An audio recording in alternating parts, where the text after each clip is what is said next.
Karl Marx was among the first economists to see that financially, the Industrial Revolution begins with Atahualpa's gold. An indispensable condition for the establishment of manufacturing industry, he wrote in 1847, was the discovery of America and the importation of its precious metals. The bankers who underwrote Spain's empire were awash in bullion. Much found its way to northern Europe, financing shipbuilding, gun foundries, and other imperial ventures. Much also went on European wars, and wars between peers are mothers of invention. In a way, Mao Zedong didn't intend.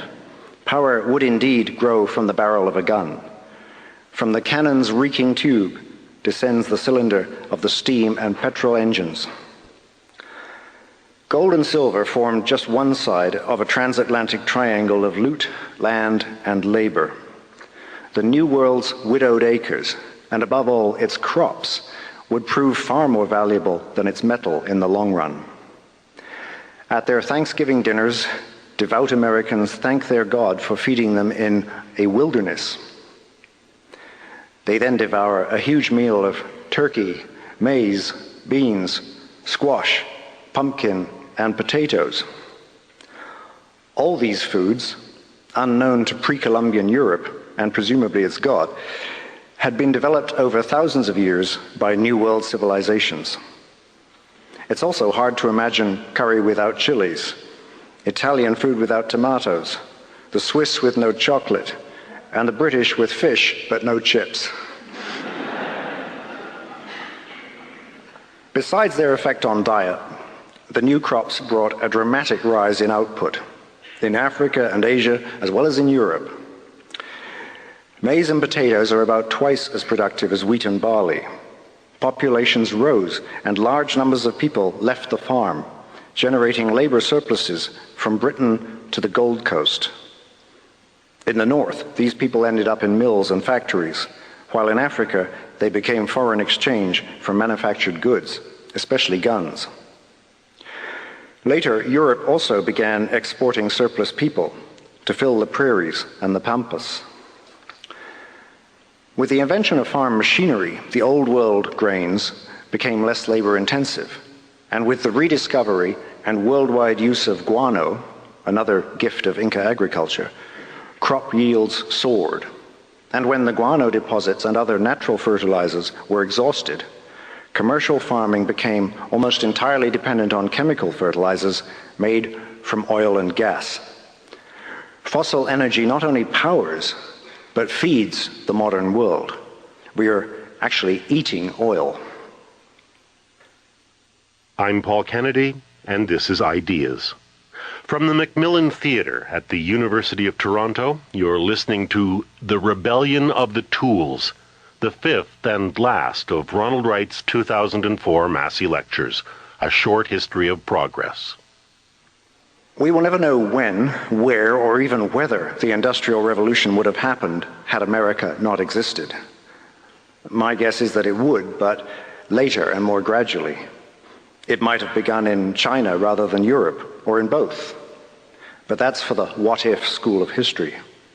All we can say is that things would have been very different. So the world we have today is the gift of the New World. The Americas then really were El Dorado, and they were also utopia. Early reports of Amazonian societies influenced Sir Thomas More's book of that name, published in 1516. A century later, the best-selling writer Garcilaso de la Vega, who was half Inca, promoted his mother's fallen empire as the ideal state. In North America, the influence was much more direct, a matter of daily example. The early frontier culture was a hybrid, a place where Indians grew orchards and whites took up scalping.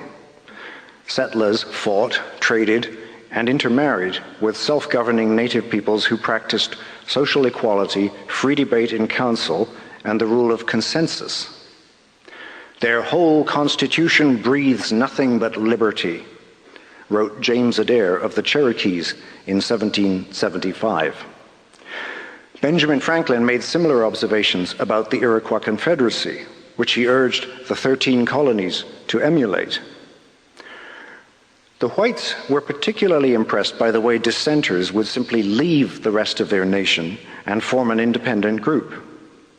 Here, spread before the eyes of colonists resentful of a distant crown, were freedom, democracy, and the right of secession. It was, and still is, not well known that those native democracies were largely a post-Columbian development, blooming in the open spaces left by the great dying of the 1500s. Most of the eastern farming tribes were remnants of once powerful chiefdoms. Had the English come to America before its demographic collapse, they would have found a more familiar social structure. Lords who lived in great houses atop 100-foot earthen pyramids, who were carried about on litters and were buried with slaves and concubines. The smallpox virus, having overthrown such societies along with the Aztec and Inca empires, therefore played a precursory role in the American Revolution. Most uprisings are sparked by want. The American rebels were inspired by plenty, by Indian land and Indian ideals. In more than one way, Benjamin Franklin's countrymen became, as he called them, white savages. The American Revolution in turn influenced the French Revolution, which had its own white savagery known as the Terror. Governments keen to avoid more of the same began broadening the franchise throughout the following century. A measure of participation filtered grudgingly down the social pyramid, while the new industrial economy nourished a growing middle class. We in the lucky countries of the West now regard our two-century bubble of freedom and affluence as normal and inevitable. It's even been called the end of history in both a temporal and teleological sense. Yet this new order is an anomaly, the opposite of what normally happens as civilizations grow. So our age was bankrolled by the seizing of half a planet, extended by taking over most of the remaining half, and sustained by spending down new forms of natural capital, especially fossil fuel. In the New World, the West hit the biggest bonanza of all time, and there won't be another like it, not unless we find the civilized Martians of H.G. Wells, complete with the vulnerability to our germs that undid them in his War of the Worlds. The experiment of civilization has long had its doubters. The tales of Icarus, Prometheus, and Pandora illustrate the risks of being too clever by half, a theme also known to Genesis. Perhaps the most insightful ancient story of this kind, particularly as it comes from a civilization that had suffered collapse, is the rebellion of the tools in the Maya creation epic, the Popol Vuh, where human beings are overthrown by their farm and household implements. And all those things began to speak. You shall feel our strength. We shall grind and tear your flesh to pieces, said their grinding stones. At the same time, their griddles and pots spoke up. Pain and suffering you have caused us. You burned us as if we felt no pain. Now you shall feel it. We shall burn you.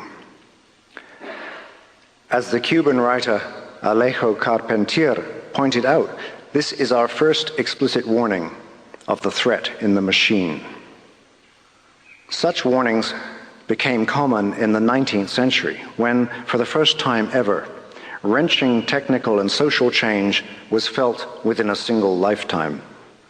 Mary Shelley pondered the new science with her Frankenstein, and Charles Dickens gave the social costs of industry a scolding and prescient critique in Hard Times, foreseeing the new religion of the bottom line.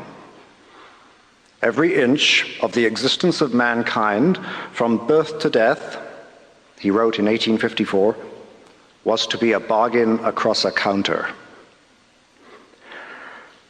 In his 1872 novel, Erewhon, Samuel Butler created a remote civilization that had industrialized long before Europe, but where the effects of progress sparked a Luddite revolution. The great danger, wrote an Erewhon radical, was not so much the existing machines as the speed at which they were evolving. If not stopped in time, they might develop language, reproduce themselves, and subjugate mankind. Butler was sending up Darwinism here, but the anxieties stirred by the panting monsters of the steam age were real enough. Years before he became prime minister, the young Benjamin Disraeli had anticipated Erewhon's fears in his novel, Coningsby. "The mystery of mysteries," he wrote, "is to view machines making machines, a spectacle that fills the mind with curious and even awful speculation." As the Victorian age rushed on, many writers began to ask, where are we going? If so much was happening so quickly in their century, what might happen in the next? Butler, Wells, William Morris, and many others mixed fantasy, satire, and allegory to create a genre known as the scientific romance. In The Time Machine of 1895, Wells sent a traveler to a distant future where the human race has split into two species, the Eloi and the Morlocks. The Eloi are a sybaritic upper class living brainlessly on the industrial toil of the Morlocks, never guessing that these underground subhumans, seemingly their slaves, are in fact raising them for meat.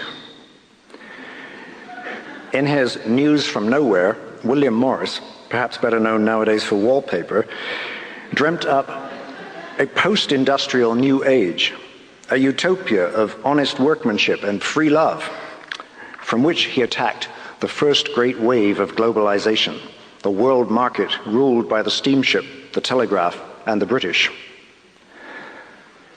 The happiness of the workman at his work, his most elementary comfort and bare health, did not weigh a grain of sand in the balance against this dire necessity of cheap production of things, a great part of which were not worth producing at all. The whole community was cast into the jaws of this ravening monster, the world market. While we may learn from the past, we don't seem to learn much. That last generation before the First World War was in many ways a time like ours, an old century grown tired, a new century in which morality's uncertainties were withering. Terrorists were lurking in the shadows, and industrialists declaiming from their mansions that free enterprise would spread a new Jerusalem to all. More thoughtful observers sensed that change was running out of control and began to fear that with the powers of industry, mankind had found the means to suicide. They saw jingoistic nation-states engaged in an arms race. They saw social exploitation and vast urban slums, contaminated air and water, and civilization being conferred on savages through the barrels of machine guns. What if those guns were turned not on Zulus or Sioux, but on other Europeans? What if the degradation of the slums caused degeneration of the human race? What exactly was the point of all this economic output if, for so many people, it meant deracination, misery, and filth? By the end of his voyage, Wells's time traveler regards civilization as only a foolish heaping that must inevitably destroy its makers in the end.